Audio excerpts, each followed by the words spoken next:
آج شام کو گلاباد چکدرہ کے نزدیک جو ہے دیر پولیس نے باری تعداد میں ہمارا راستہ روکا، اور اس کے بعد جو ہے ہم کوئی 10-12 گاڑیوں میں تھے۔ انہوں نے مجھے زبردستی اغوا کرنا چاہا، لیکن بہرحال اللہ کے فضل سے میں نے گلو خلاصی کر لی، اور میں جو ہے اب ایک محفوظ مقام پہ باجوڑ میں پہنچ چکا ہوں۔ کل ہمارا کنونشن ہے، ہر حالت میں ہم کنونشن کریں گے۔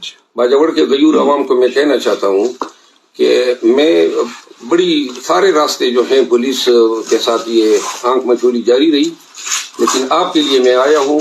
کل باری تعداد میں آپ نے ریکارڈ بنانا ہے، ان کو بتانا ہے۔ میں تو آپ کا مہمان تھا، لیکن یہ ہے کہ جو انہوں نے کیا جگہ جگہ پہ انہوں نے کافی تنگ کیا، اور الحمدللہ اب کل کنونشن کی جگہ پہ آپ سے ملاقات ہوگی۔ بس یہی استدعا ہے، ریکارڈ بنا دیں۔ آج نوشہرہ کا آپ نے دیکھا ہوگا، باجوڑ کے غیور عوام کل آپ سے ملاقات ہوگی۔ شکریہ۔